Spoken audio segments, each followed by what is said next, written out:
The awakening of ancient blood. The plasma drill screamed against the crystalline rock face as Marcus Chen wiped sweat from his brow. His golden eyes reflected the harsh mining lights of Kepler 442b, earning him the usual uncomfortable stares from his fellow workers. At 19, he had spent most of his life in the outer rim colonies, bouncing between orphanages and work camps, never quite fitting in anywhere. The other miners called him Ghost Eyes behind his back, whispering that his unusual appearance was a sign of genetic tampering or worse. Marcus had grown accustomed to the isolation. The colony administrators had no records of his parents, only that he had been found as an infant floating in an escape pod near the Helix Nebula. His golden irises were just one of many mysteries about his origin that nobody seemed interested in solving. As far as the Galactic Dominion Council was concerned, he was simply another human worker, useful for dangerous mining operations that more valuable species wouldn't risk. The human colonies on the outer rim served a simple purpose. In the galactic hierarchy, they provided cheap labor, raw materials, and cannon fodder when needed. For 10,000 years, the Council had maintained perfect order across the galaxy. The Drakmari Empire controlled military operations with their massive warships and brutal efficiency. The ethereal collective managed spiritual and psychic affairs with their translucent floating forms and telepathic abilities. The Silicon Brotherhood handled all advanced technology with their mechanical precision and quantum processing power. Humans, along with dozens of other species, were classified as developmental civilizations, too primitive to threaten the established order, too useful to eliminate entirely. But Marcus had always been different, even by human standards. Machines responded to his touch in ways that baffled the engineering staff. Ancient mining equipment that hadn't functioned in decades would suddenly spring to life when he worked on it. Computer systems would inexplicably upgrade their programming after he interfaced with them. The colony supervisors dismissed these incidents as coincidences or tricks, but Marcus knew something unusual was happening. Dr. Zalara Voss had been studying these anomalies for months. The Centaurian archaeologist had arrived on Kepler 442b to investigate reports of pre-Dominion artifacts buried deep in the planet's crust. With her silver skin and elongated limbs, she stood out among the rough miners and colonial administrators. Her species was known throughout the galaxy for their scholarly pursuits and neutral stance in political affairs. What she discovered, in the ancient ruins, however, would shatter her academic objectivity forever. The structures buried beneath the mining colony were impossibly old. Carbon dating suggested they predated even the Council's earliest historical records. The architecture was unlike anything in the known databases, flowing organic curves that seemed to pulse with dormant energy. Most remarkably, the ruins appeared to be connected by some kind of quantum network that spanned across multiple star systems. Local legend claimed they were built by the architects, a mythical race that supposedly created the galaxy's hyperspace, lanes, and communication networks before vanishing without explanation.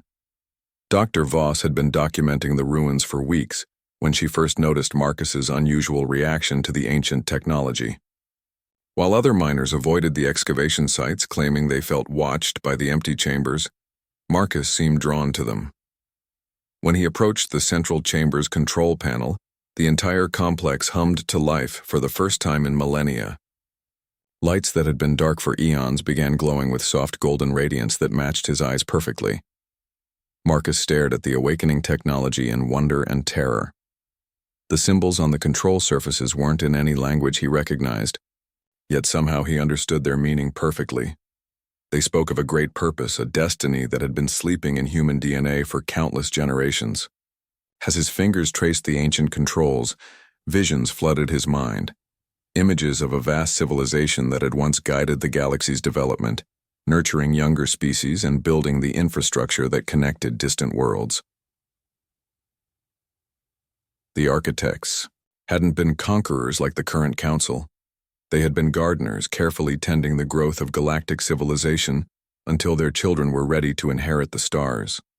But something had gone wrong. A catastrophic event had forced them to make a desperate choice. Rather than face extinction, They had encoded their consciousness into the genetic material of a young, promising species, humanity. Dr. Voss watched in amazement as Marcus interfaced with technology that her people's greatest scientists couldn't even identify. The golden glow in his eyes intensified as data streams flowed directly into his consciousness. Ancient star maps updated themselves to show current galactic conditions. Long-dormant communication arrays began reaching out across space, searching for similar installations on distant worlds. What they found sent shockwaves through both Marcus and Dr. Voss. The quantum network was still active. Architect facilities on hundreds of worlds were responding to the awakening signal from Kepler 442b. And on each of those worlds, humans were beginning to experience strange dreams and unexplained technological intuition. The genetic trigger that had remained dormant for millennia was finally activating, but the network's reactivation hadn't gone unnoticed. In the council chambers on Nexus Prime, the galaxy's seat of power, emergency alerts were flooding the monitoring stations. Regent Thaxor of the Drakmari Empire studied the readings with his 6 arms crossed over his massive, scaled chest. His species had built their reputation on military conquest and strategic dominance. The thought that some forgotten technology could bypass their security networks filled him with cold fury. High Priestess Nyala materialized beside him, her ethereal form shimmering with psychic energy. The collective had sensed the disturbance through their spiritual networks moments before the technological sensors detected it. Her species communicated through pure thought transmission, and her mental voice carried undertones of deep concern. Something ancient was stirring, something that predated even their oldest records. Commander Brutus approached with mechanical precision, his cybernetic enhancements clicking as he processed vast amounts of incoming data. The Silicon Brotherhood had immediately recognized the quantum signatures. They matched theoretical models of architect technology that had been classified as mythological. But the readings were undeniably real, and they were coming from human colonies across the galaxy. The 3 council members shared a moment of rare unity in their alarm. For 10,000 years, they had maintained absolute control over galactic affairs by ensuring that no single species could challenge their technological or military superiority. They had carefully monitored the development of younger civilizations, intervening whenever necessary to prevent any potential threats to the established order. Humans, in particular, had been kept deliberately limited in their technological advancement and territorial expansion. But now it appeared that humanity had access to technology that surpassed even the Council's most advanced systems. Worse, the quantum network connecting these installations could potentially coordinate human activities across the entire galaxy.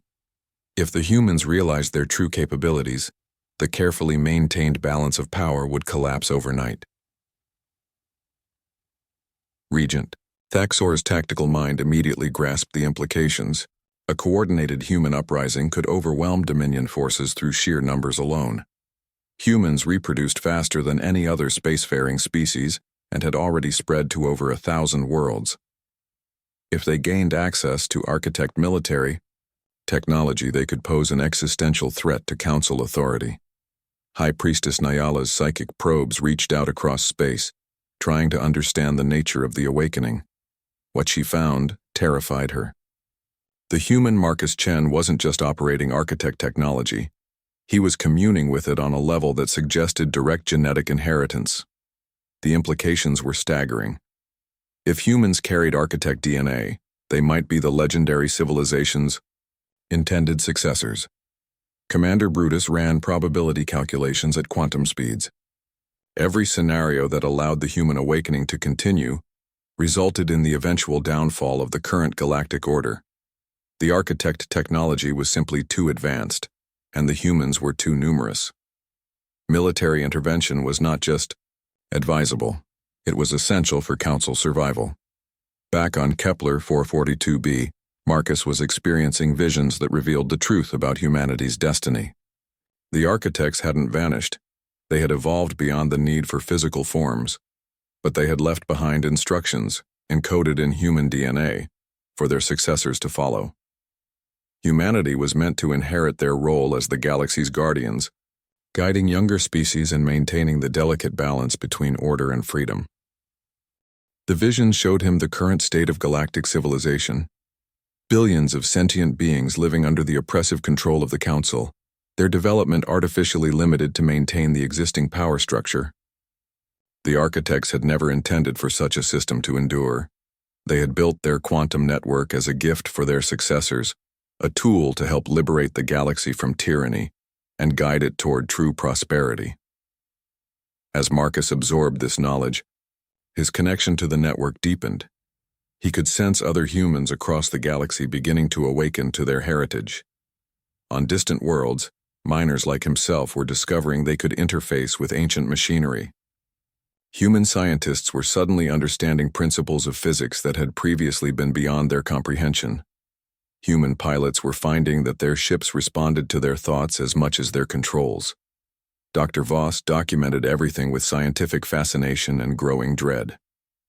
Her archaeological training had taught her to observe without interference, but she could see that Marcus's awakening was just the beginning of something that would reshape galactic civilization. The question was whether that change would come through peaceful evolution or violent revolution. The answer came sooner than either of them expected.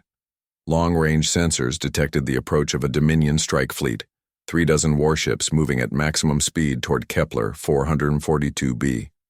The Council had decided that the threat posed by the awakening was too great to ignore. They would eliminate Marcus Chen and anyone else who had witnessed the activation of architect technology. Marcus felt their approach through the quantum network like a cold shadow falling across his consciousness.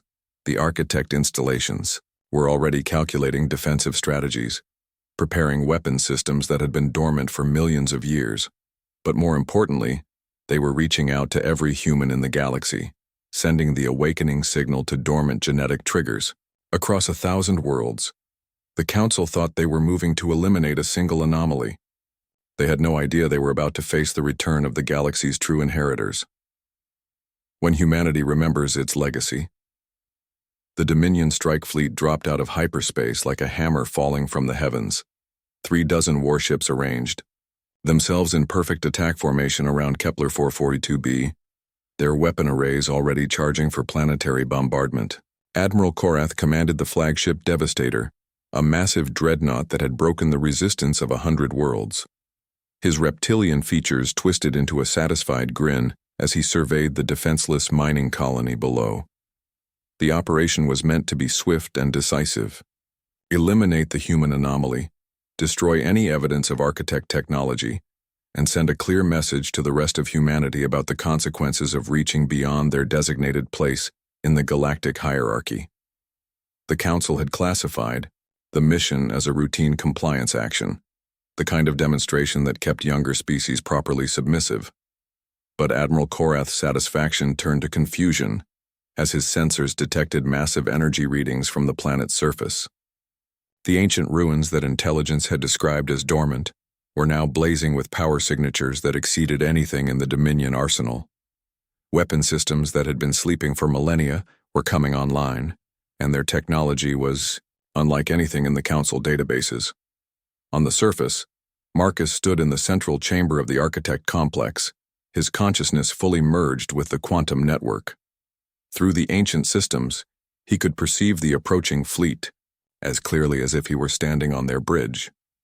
More importantly, he could feel thousands of other humans across the galaxy experiencing their own awakening as the genetic triggers activated in response to the threat. Dr. Voss had evacuated the other miners to the deepest levels of the complex, but she remained at Marcus's side, documenting what might be the most significant moment in galactic history.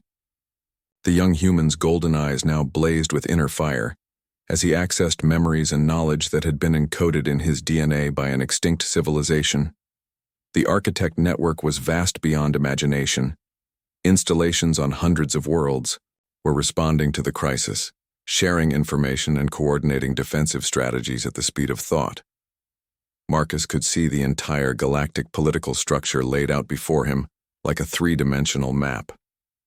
Every Dominion fleet, every Council stronghold, every oppressed colony yearning for freedom. But it was the other awakening humans that truly amazed him.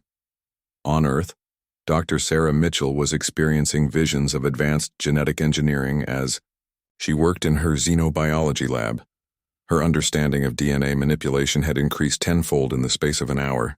On the colony world of New Haven, engineer Jake Morrison found that he could interface directly with the planet's terraforming systems, accelerating processes that normally took decades. Across the galaxy, humanity was remembering abilities it had never known it possessed. Admiral Korath decided to end the mystery with overwhelming force. His fleet opened fire simultaneously, directing enough firepower to crack a planet's crust toward the ruins where the energy readings originated. The plasma beams and antimatter torpedoes that had shattered countless worlds before struck the Architect's shields and simply vanished, absorbed by defensive systems that operated on principles the Council had never encountered. Marcus felt the attack through the network and responded with cold precision. The Architect installations hadn't been designed primarily as weapons, but they contained defensive capabilities that made the Dominion fleet look like toys. Gravity generators that could create miniature black holes, energy manipulators that could redirect stellar radiation, quantum disruptors that could phase entire ships out of normal space-time. The first wave of the counterattack disabled half the Dominion fleet without destroying a single ship. Marcus wasn't interested in massacre. He wanted to send a message. The remaining vessels found their weapons offline, their engines dead, their life support systems functioning on backup power. Admiral Korath's mighty Devastator drifted helplessly as systems that had never failed began shutting down one by one. But the real revelation came when Marcus accessed the Architect historical records. The civilization that had built the quantum network hadn't been destroyed by some external catastrophe. They had evolved beyond the need for physical existence, transcending into pure consciousness, while leaving behind a gift for the species they had chosen as their successors. Humanity hadn't inherited Architect technology by accident. They had been specifically engineered to carry that inheritance. The visions showed him the truth about galactic history. The Council's 10,000-year reign had been built on lies and suppression of inconvenient facts.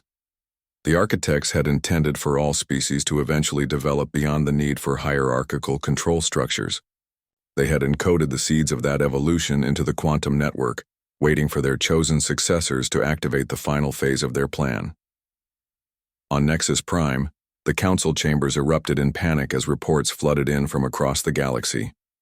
Human colonies that had been struggling with outdated technology were suddenly operating at levels that surpassed Council capabilities. The mining world of Kepler 186F had activated defensive grids that made their installations impregnable. The agricultural colony on Gliesa 667C was using Architect terraforming technology to transform barren worlds into garden paradises in a matter of days. Regent Thaxor's military advisors were in chaos. Every strategic analysis indicated that humanity now had access to technology that could defeat the combined fleets of the Dominion. Worse, intelligence reports suggested that the humans were coordinating their activities through some kind of instantaneous communication network that bypassed all known physics. High Priestess Nyala's psychic probes reached out desperately, trying to understand the nature of the awakening. What she discovered filled her with existential dread. The humans weren't just accessing advanced technology. They were evolving into something beyond her species' ability to comprehend.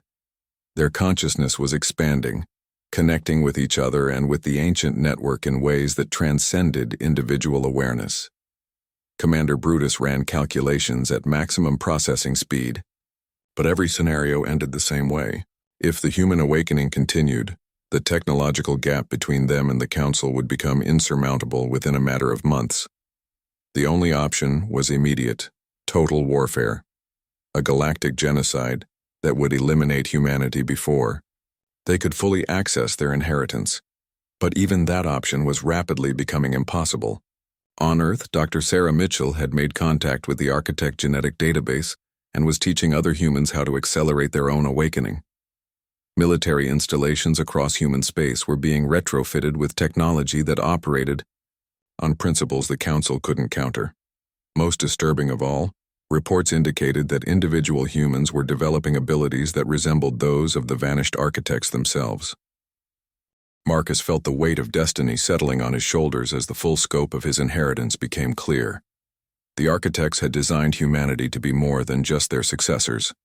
They were meant to be the catalysts for the next phase of galactic evolution.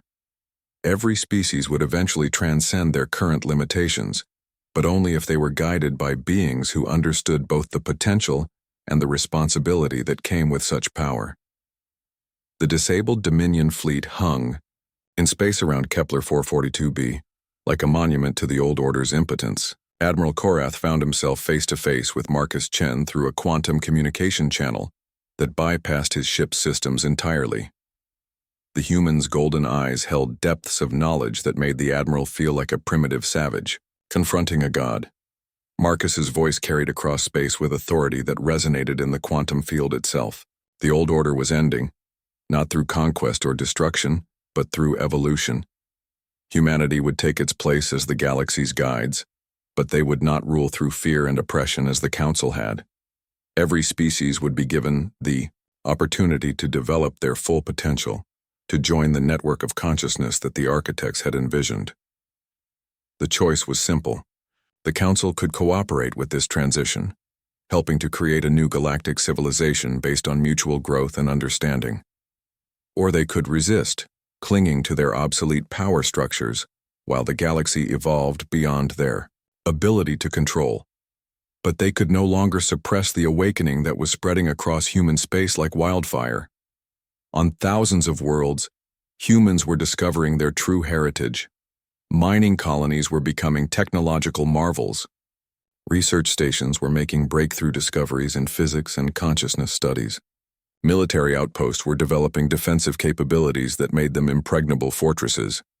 And at the center of it all, the quantum network was coordinating their efforts with the precision of a vast, benevolent intelligence.